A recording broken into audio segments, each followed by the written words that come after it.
हिन वक़्तु गुज़ारिश कंदुसि साईं नफ़ीस अहमद नाशाद साहिब जन खे। नफ़ीस साईं जन जो ताल्लुक़ु असांजे ॾाॾा साईं सां बि रहियो ऐं मुंहिंजो पहिरियों तारुफ़ नफ़ीस साईं सां उन ख़तो किताबत ऐं संदन उन मख़सूस राइटिंग ऐं मख़सूस जेको लिखण जो उन्हनि जो अंदाज़ आहे, जेको वज़दारीअ वारो अंदाज़, जेको लिखण में ॻाल्हाइण में बि उहो उन्हनि जो साॻियो अंदाज़, मां उन्हनि खे गुज़ारिश कंदुसि उहो अचनि ऐं मक़सूद साईं जे हवाले सां पंहिंजे मुख़्तसिर वीचारनि खां असांखे आगाह कनि। जिन दोस्तनि खे भलीकार चयो पियो उन्हनि में मेज़बाननि मंझि चाचा अली दोस्त आजिज़ भी मौजूद आहिनि, जिन खां असां थोड़ी देर में उन्हनि जा वीचार ॿुधंदासूं। फ़िल वक़्तु असां साईं नफ़ीस अहमद नाशाद साहिब जन खे ॿुधूं था। सदरी महफ़िल, बान वारा सामईन हाज़रीन, मुंहिंजा साईं यासर साईं जो थोराइतो आहियां। सिंध जे हिकु निहायती क़ादिर कलाम ऐं पुख़्ता ऐं क़ाबिल फ़ख़्र, क़ाबिल सद एहतराम, हूअं त लिखण पढ़ण जे हवाले सां नसर ऐं ॿिया बि शोबा आहिनि, पर मां मरकज़ी नुक़्तो हिते बणाईंदुसि पंहिंजी मुख़्तसर गुफ़्तगू जो शाइरी। मुंहिंजो मोहसिन ऐं मुंहिंजो अज़ीज़ दोस्त वरनि जा वास्ता, अदबी वास्ता, ज़ाती बि साईं मक़सूद गुल बहितर जहान में आहिनि। उन्हनि जी मग़फ़रत जी दुआ घुरिजे थी। अॼु तूं साल आहे उनजे ॾियारे जे हवाले सां यार जी यादि में ही बेड़ा को आहे। मां सची ॻाल्हि आहे त सभई बख़ूबी ॼाणनि था त हिकिड़ो how to make a public speech भलो सां तक़रीर करणु पंहिंजी जाइ ते हिकिड़ो पंहिंजो फ़न आहे। उन खां मां त कंप्लीटली नाबल ते न आशना आहियां, पर हिकिड़े अक़ीदत जे इज़हार जे तौर ते या फ़ख़्र जो इज़हार या साईं मक़सूद गुल साहिब जी अदबी अज़मत ऐं ख़िदमत जे एतराफ़ जे तौर ते चंद हिकिड़ा अबरा सबरा आज़ाना अल्फाज़ कमी कोताही जी अॻुवाटी एडवांस में मां माफ़ी घुरां थो। मुंहिंजा साईं जीअं साईं नासिर जीअं ज़िक्र कयो त इन बाविकार इल्मी ख़ानदान साईं इमदाद जेकॾहिं नाराज़ न थिए त मां हिकिड़ो लफ़्ज़ इस्तेमालु कयां, दबिस्तान जे लाड़काणा, दबिस्तान जे टुकड़, दबिस्तान जे लाड़काणा जे हवाले सां इहा हिकिड़ी रिवायत आहे। मां ख़ुशनसीब आहियां अदबी दुनिया में त साईं मक़सूद साहिब जन जा वालिद शरीफ़ सिंध जा क़ादिर कलाम पंहिंजे दौर जा शाइर ऐं साईं फ़क़ति यासर साईं या नासिर साईं न, पर पूरे बाविकार ख़ानदान में ज़ाहिरात हाणे त पोटाण ॾोहटाण उनजे हवाले सां उन जा ॾाॾा या नाना काज़ी अब्दुल हई, साईं काज़ी अब्दुल हई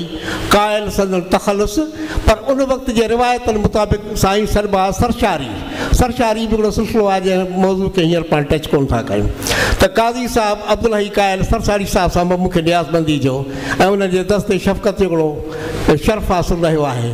पर मौज़ू छाकाणि त आहे साईं मक़सूद गुल साहिबु, इन करे आउं मुख़्तसरनि इहो अर्ज़ु कंदुसि त इन जे बाविकार ख़ानदान में न सिर्फ़ु काज़ी साहिबु, पर अॻिते हली 66-67 वारे ज़माने में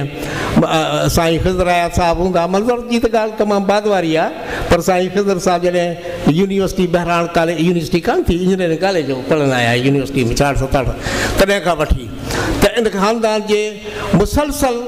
मयारी ऐं मुस्तनिद इल्मी ऐं अदबी ख़िदमतनि, ख़ासि करे शेरो शाइरी, पर उन सां गॾु नसर नवीसी बि, पर उन सां गॾु मुसवरी ऐं चित्रकारी बि, इन्हनि सभिनी शयुनि जे हवाले सां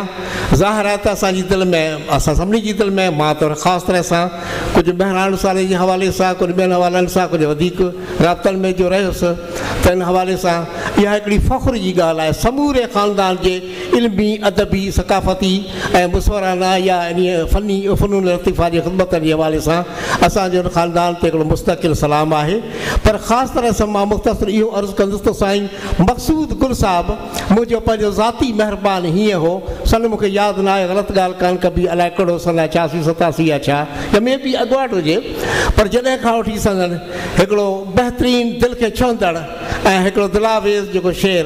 पर उहो मुंहिंजा महिरबानी हीअं त हिकिड़ा मुस्तक़िल महिरबानी हुआ, कॾहिं बि उन नागो कोन विधो। ऐं इहो मूंखे यादि आहे पंहिंजे शेर सां नवाज़ींदा हुआ ऐं संदन हिकिड़ो साथी या को हूंदो हो साईं बहितर जहान में आहिनि मुख़्तियार घुमरो साहिबु, त इहो ॼण तक़रीबन जीअं न रेल जा ॿ पटा गॾु हुजनि तीअं, पर असांजे महिराण जे रिसाले जा मोहसिन जॾहिं मां उते अबरो सबरो आजिज़ ख़िदमतगार हुउसि उन ज़माने में,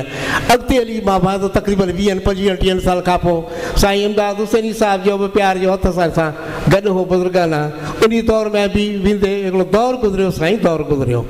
त मुंहिंजी दिलि में साईं जे अदबी इल्मी ऐं शाइराना अज़मत क़ादिर कलामी शहर की पुख्तगी न सिर्फ़ु शहर जी फ़नी लिहाज़ खां पुख्तगी पर उन सां गॾोगॾु बरो साहिबु मज़मून आफ़रीनी जो तनाव ॿिन्ही लिहाज़नि खां हू पंहिंजे ज़ाती ख़ानदान या सॼे इन इलाइक़े जे दबिस्तान जे रिवायतनि शाइरी जे रिवायतनि जा अमीन ऐं मुहाफ़िज़ असांजे सिंधी ॿोली जा क़ाबिल सद एहतराम शाइर मोहतरम साईं मक़सूद गुल साईं बहितर जहान में आहिनि असांजी दिलि में हुननि जे लाइ अक़ीदत ऐं एहतराम आहे ऐं मग़फ़रत जी दुआ करूं था महिरबानी